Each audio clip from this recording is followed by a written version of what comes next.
여러분들께서는 많은 사기 범죄에서 쓰이는 단어 중 폰지라는 말을 들어보셨을 겁니다. 저는 처음 폰지 사기라는 말을 뉴스를 통해 보았을 때 스폰지의 폰지인가 하고 별 대수롭지 않게 넘어갔었죠. 폰지 하는데 이 폰지가 무슨 말이고 어떨 때 불리는 사기의 종류인지 알아보고자 합니다.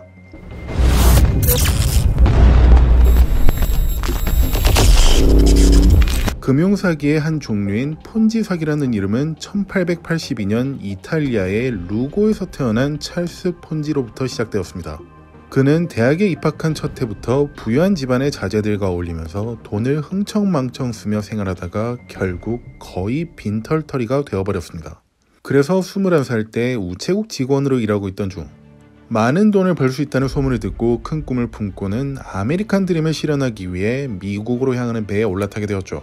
그런데 이상하게도 미국 본토에 도착해서 그의 주머니 안엔 고작 $2 50센트 뿐이었습니다. 지루함을 떨치기 위해 살짝만 즐겨보려 했던 도박에서 우체국 일을 하며 벌었던 모든 돈을 탕진해버렸기 때문이었습니다. 이렇게 자본주의의 본고장이라고 할 수 있는 미국에 도착하였지만 빈털터리가 되어버린 그는 이곳저곳을 떠돌다가 캐나다의 몬트리올로 건너갔습니다. 아무래도 미국보다는 취업문이 열려있다고 생각하며 간 그곳에서 당시 최근에 설립되었던 방코 자로시에 입사할 수 있었습니다. 잠깐 설명드리자면 방코는 이탈리아어로 은행이라는 뜻이었고 방코 자로시는 자로시 은행이라는 말로 폰지의 입장에선 타지에서 만난 고향 사람과도 같은 것이었습니다. 자로시 은행의 설립자인 루이지 자로시를 만난 그는 무슨 일이든 좋으니 일자리를 달라고 요청하여 결국 창구 직원으로 취업할 수 있었습니다. 그리고 설립된 지 얼마 지나지 않은 자로시 은행은 고객의 예금을 유치하기 위해 기존 은행의 예금 금리보다 2배나 비싼 6%나 주겠다고 홍보에 열을 올리고 있던 중이었습니다. 당연히 사람들은 빠르게 이곳으로 모여들기 시작하였죠. 그렇지만 큰 문제가 있었습니다. 1900년대 초에는 캐나다의 부동산 시장이 빠르게 얼어붙고 있었기에 자로시 은행의 주요 수입원인 부동산 대출 사업이 제대로 이루어지지 않고 있다는 것이었죠. 그래서 예금자들에게 6%나 되는 이자를 돌려줘야 했지만 그럴 수 없는 상황이 되자 루이지는 한 가지 방법을 모색하게 되었습니다. 장기 예금자들의 돈을 빼서 단기 예금자들에게 돌려주는 방식으로 돌려막기를 시작한 것이었습니다. 그리고 이때가 바로 폰지가 훗날 폰지 사기라고 불릴 범죄를 태어나서 처음 목격한 때였습니다. 물론 당시에는 이 사기 방식에 자신의 이름이 붙을 거란 상상조차 못하고 있었죠. 어쨌든 루이지는 그런 식으로 어떻게든 유지시켜보려 했지만 어느 순간 한계가 찾아왔고 파산할 수밖에 없었습니다. 캐나다 당국의 수사망을 피해 루이지는 남아있던 큰 돈을 들고 멕시코로 도주하였고 남겨져 버린 그의 가족은 폰지가 잠시 맡아주게 되었습니다. 이렇게 은행이 파산하고 얼떨결에 그의 가족까지 떠맡게 된 폰지는 돈을 마련하기 위해 고객사인 캐네디언 웨어하우징에 몰래 잠입하여 당시 미화 $423치의 수표를 써서 현금화를 하게 되었죠. 그렇지만 곧바로 이 사실이 들통나 경찰에 체포되어 3년간의 옥살이를 시작하게 되었습니다. 그리고 1911년에 석방된 그는 국경을 넘어 미국 보스턴으로 돌아와 이탈리아 불법 이민자들의 불법 입국을 알선하는 일을 하게 되었죠. 하지만 이 일도 몇 년이 지나지 않아 다시 체포되어 2년형을 선고받게 되었습니다. 이렇게 보스턴 교도소에 수감된 그는 루이지에 이어 또 다른 범죄의 스승을 만나게 되었죠. 바로 뉴욕을 본거지로 삼아 마피아 활동을 하고 있던 마피아 두목인 이그나치오 루포와 월스트리트 금융사기꾼 찰스 모스였습니다. 이 둘에게서 돈이 흘러가는 방식, 고리대금업을 하는 법 등을 배우며 훗날 폰지 사기라고 불릴 금융사기의 틀을 다지기 시작하였습니다. 그리고 1919년에 석방된 폰지는 돈을 많이 벌기 위한 다양한 계획을 세우기 시작하였습니다. 이미 스승님들을 만나 월급쟁이로 살아간다면 평생 큰 돈을 만지기 힘들다는 사실을 배웠기에 한 방을 노리고 있었습니다. 그리고 이때 폰지 사기라고 불릴 근간이 형성되는 일이 발생하였는데 국제 반신권을 이용한 사업을 하기로 한 것이었죠. 국제 반신권은 요즘과 같이 우편을 거의 쓰지 않는 세상에선 들어보기 힘든 것입니다. 모든 건 디지털로 이메일이나 SNS를 사용해 소식을 주고받으니까 말이죠. 이건 영어로 보실 수 있는 것처럼 회신할 때 사용하는 쿠폰 개념의 우표입니다. 쿠폰이라 하면 공짜나 할인이라는 게 먼저 떠오르실 겁니다. 그래서 만약 미국에 있는 제가 한국에 있는 당신에게 편지를 쓰는데 그 봉투 안에 1달러짜리 국제 반신권을 구매하여 함께 동봉해 보낸다면 훗날 편지를 받게 된 당신은 따로 우표값을 지불하지 않고도 이 국제 반신권이라는 쿠폰을 사용하여 공짜로 답장을 보낼 수 있게 됩니다. 제가 먼저 우표값을 지불하였기 때문이죠. 예를 들었는데 어떻게 이해가 잘 되셨을지 모르겠군요. 어쨌든 폰지가 이걸 이용하여 사업을 하려고 생각했던 이유는 환율 차이로 발생하는 각국의 국제 반신권의 시세 차이 때문이었습니다. 자신의 고향인 이탈리아에선 당시 1차 세계대전 이후 발생한 인플레이션으로 자국 통화인 리라화의 가치가 심각하게 떨어진 상태였고 그와 반대로 미국의 달러화는 상당히 안정적인 상태였죠. 그래서 이탈리아의 국제 반신권을 싼 값에 미국으로 수입하여 판매를 한다면 엄청난 수익을 얻을 수 있을 거라 예상하였습니다. 쉽게 생각해본다면 100원짜리를 사서 400원에 팔 수 있었던 것이었죠. 물론 이렇게만 한다면 어디까지나 합법이었기에 폰지가 또 다시 감옥에 갇힐 일은 없었겠죠. 그렇지만 여기서 문제가 발생하게 됩니다.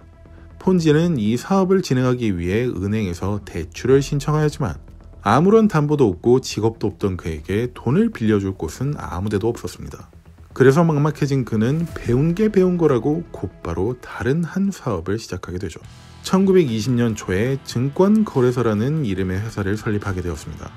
일종의 증권 투자회사로서 90일 후에 투자금의 50%에 달하는 이자를 돌려준다며 홍보를 시작하였습니다. 만약 1억을 투자한다면 3달 뒤에 원금을 제외하고 5천만 원이라는 금액을 돌려준다니 사탕을 사러 가고 있던 아이조차도 솔깃할 만한 투자였습니다. 그래서 수많은 투자자들이 몰리기 시작하였고 이 투자금을 사용하여 유럽 곳곳에 쿠폰을 대량으로 매입할 수 있는 에이전트 사무소를 설치하여 국제 반신권을 싼 가격에 들어와 많은 수익을 남길 거라며 거짓말을 하기 시작하였습니다. 그리고 폰지는 이 투자금을 사용하여 국제 반신권을 구매하지 않고 일부는 자신의 금고에 보관하고 나머지 돈은 투자자들의 이자로 지불하고 있었죠. 말 그대로 윗돌 빼서 아랫돌 괴는 돌려막기를 한 것이었습니다. 그런데 이러한 사람들의 반응에도 만족하지 못했던 것인지 그는 기존 90일 후에 50% 이자를 돌려주는 것에 한술 더 떠 45일 후에 50% 이자를 90일 후에는 100% 이자를 돌려주겠다고 하였습니다.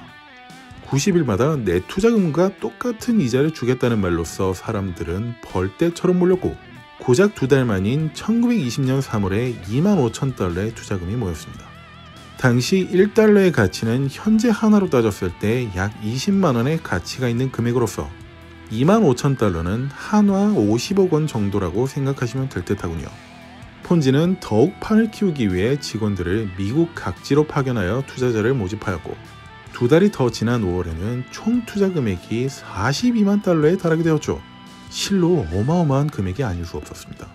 하지만 이 시점부터 한 가지 큰 문제점이 보이기 시작하였습니다. 워낙 많은 사람들에게 알려지다 보니 수사당국의 레이더망에 포착된 것이었죠. 수사기관에서는 폰지가 정말로 42만 달러에 달하는 국제 반신권을 정말로 수입하여 판매하고 있는지를 따져보기 시작하였죠. 만약 정말로 42만 달러치의 국제 반신권을 이탈리아에서 구매하여 미국으로 운송한다고 가정한다 하더라도 초대형 선박에도 한 번에 모두 싣고 오기 힘든 양이었고 애초에 그만큼의 국제 반신권이 시중에 거래되고 있지도 않았습니다. 그래서 수사당국은 돈을 떠나 물리적으로 이 사업이 불가능한 것이라 판단하였고 그에 대한 수사에 착수하였습니다. 그렇지만 이미 뛰어난 스승들에게 받은 교육 덕분에 위기를 모면할 수 있었습니다. 사실 국제 반신권 판매는 제 사업에서 가장 작은 부분을 차지하고 있는 부분이에요. 그리고 주된 사업 방식은 여러분들께 공개하기가 힘들겠군요. 이 알짜 정보가 다른 곳으로 새어 들어가도록 할 수는 없잖아요. 양해 바랍니다. 라는 서신을 통해서 말이죠. 수사기관은 뚜렷한 범죄 혐의가 발견된 것도 아니었기에 압수수색과 같은 공격적인 수사를 펼칠 수도 없었습니다. 하지만 수사기관의 의심을 받고 있다는 소문이 투자자들에게 퍼져나가고 그로 인해 사람들은 다양한 방식으로 의구심의 표출을 시작하였습니다. 그중 가장 먼저 시작한 곳은 언론사였습니다. 이런 단기간에 거의 원금에 달하는 이자를 수익으로 보장해주는 건 사실상 불가능하다는 주장을 하였고 이 칼럼을 본 폰지는 그 언론사를 상대로 소송을 시작하였죠. 결국 이 소송에서 승소하였지만 폰지에 대한 사람들의 의심은 더욱더 커져만 갔습니다. 그러던 중 대형 언론사의 금융 저널리스트인 클래런스 베런은 폰지의 뒷조사를 시작하였습니다. 먼저 소송 재판 중에 기자들에게 한 말을 시작으로서 말이죠. 제 사업의 수익 중 일부는 부동산, 주식, 대출 사업에서 발생하고 있습니다. 하지만 주된 사업 방식은 많은 분들께서 알고 계시는 것처럼 국제 반신권의 수입 및 판매입니다. 앞으로 더 이상 이런 식으로 열정적인 사업가를 방해하지 말았으면 좋겠군요. 베런은 먼저 국제 반신권을 발행하고 있던 만국우편연합본부로 연락을 취해보았습니다. 안녕하세요. 전 미국에 있는 언론사에서 일하고 있는 금융기자인 클래런스 베런이라고 합니다. 문의드릴 점이 있어 연락드렸는데 혹시 마티오 바흐만 씨 계신가요? 반갑습니다, 베런 씨. 마침 제가 전화를 받았네요. 무슨 일이신가요? 현재 유럽 내에서 거래되고 있는 국제 반신권 수량이 얼마나 되는지 알 수 있을까요? 모두 합쳐서요? 네. 파악하는데 며칠 정도 걸릴 듯한데 혹시 급하신 일인가요? 실례지만 무슨 일 때문에 그러시죠? 지금 미국 내에서 국제 반신권 수입으로 큰 사업을 하고 있다는 사람이 있는데 이만큼 많은 수량이 유럽에서 유통되고 있는 건지 알고 싶어서 연락드렸습니다. 그 사람이 몇 장이나 다루고 있죠? 제 계산으로 따지자면 약 1억 6천만 정도예요. 네? 1억 6천만 장이요? 그건 좀 말이 안 되는군요. 전 세계적으로 거래되는 총량이 1억 장도 안 되니까요. 그 사람이 정말로 그렇게 얘기하던가요? 그 사람은 그렇게 주장하고 있는데 이게 사실인지 확인하고 싶어서 연락드렸습니다. 명확한 답변을 주셔서 정말 감사합니다. 네. 무슨 일인지 모르겠지만 잘 해결되셨으면 하는군요. 바흐만의 답변을 듣게 된 베런은 당시 폰지의 회사에서 판매했던 국제 반신권의 수량을 뒷조사로 알아보았고 그 수량은 27,000장이라는 사실을 알게 되었습니다. 터무니없이 적은 수량이었죠. 그리고 결국 1920년 7월 베런은 보스턴 포스트지에 일면을 장식하는 기사를 써내게 되었습니다.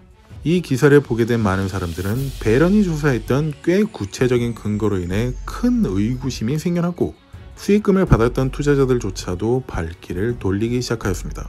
이런 상황에서 폰지는 자신의 이미지를 긍정적으로 강화시키기 위해 홍보 전문가인 윌리엄 맥메스터를 고용하였습니다. 그리고는 그와의 대화를 통해 여러 전략을 세우기 시작하였죠. 그런데 윌리엄은 폰지의 설명을 들을수록 거짓말로 가득 차 있다는 걸 깨닫게 되어 홍보를 하기 대신 공격을 하기로 결정하였습니다. 이때 그가 써냈던 책의 한 구절을 보자면 이러하였죠. 폰지는 책상에 발을 올려놓고 다이아몬드 홀더에 꽂혀있던 고급 시가를 피우며 국제 반신권에 대해 완전 횡설수설로 설명하였습니다. 결국 폰지에 대한 정황상 의심은 여러 구체적인 증거들이 언론이나 서적 등을 통해 드러나게 되자 합리적 의심으로 바뀌었고 수사기관은 이러한 것들을 바탕으로 수색영장을 발부받아 1920년 8월 그의 사무실을 급습하게 되었습니다. 그리고 여러 경악할 만한 증거들을 발견할 수가 있었습니다. 가장 먼저 그의 회사가 설립된 후 8개월여 동안 거래되었던 국제 반신권은 고작 61달러치 뿐이었습니다. 그리고 고객들의 투자금은 여러분들께서도 아시다시피 돌려막기로 대부분 사용되고 있었고 그중 일부는 자신의 부동산, 사치품 구매 등으로 사용된 것으로 확인되었죠. 결국 사기 혐의로 기소된 그는 과거 루이지 자로 씨의 사업 방식을 보며 배웠고 감옥 내에서 만난 루포와 모스에게서 완성시킬 수 있었다고 진술하였습니다. 이것으로 그는 총 12년형을 선고받았지만 고작 5년 만에 가석방으로 풀려날 수 있었습니다. 고객들의 투자금 중 일부를 돌려주었고 모범적인 모습으로 수감 생활을 하였기에 가능한 일이었죠. 참고로 당시 고객들에게 돌려준 금액은 투자 금액의 약 30% 정도였다고 하는군요. 어쨌든 가석방으로 풀려난 그는 여전히 그 나쁜 버릇을 고치지 않은 건지 플로리다로 가서 부동산 피라미드 사기를 치게 되었습니다. 60일 만에 200% 투자 수익을 안겨주겠다면서 말이죠. 하지만 그 땅은 사람이 살 수 없는 늪지대였고 결국 이 일로 다시 체포되어 가석방 중 재범으로 인해 추가 징역형을 선고받고 구금되어 버렸습니다. 결국 1934년 감옥에서 석방된 그는 이탈리아로 추방되었고 거기서도 크고 작은 사기 행각을 벌여보려 했지만 여의치 않았다고 합니다. 그로 인해 인생 말년에 가난에 찌들어 보냈고 1949년 브라질에서 67세의 나이로 쓸쓸하게 생을 마감하였습니다. 요즘에도 폰지처럼 큰 수익을 보장한다면서 크고 작은 돈들을 요구하는 수많은 사람들이 있습니다. 모든 사람들은 누구나 부자가 되고 싶어하는 욕망이 있죠. 그래서 그러한 마음에 평생 동안 모았던 돈을 건네주고는 몽땅 잃어버리는 피해자들이 생겨나고 있습니다. 그렇다면 이런 피해를 받지 않으려면 어떻게 할 수 있을까요? 한 가지만 명심하시면 됩니다. 세상에 공짜는 없습니다. 그러니 여러분들께서도 제 영상의 광고를 최대한 길게 봐주시면 감사드리겠습니다. 공짜는 없으니까요. 농담이고 저는 쇼킹TV 동순이었습니다. 좋은 하루 되시기 바랍니다. George K. 5 George K. 496 Broadway, McHill, Wilmington.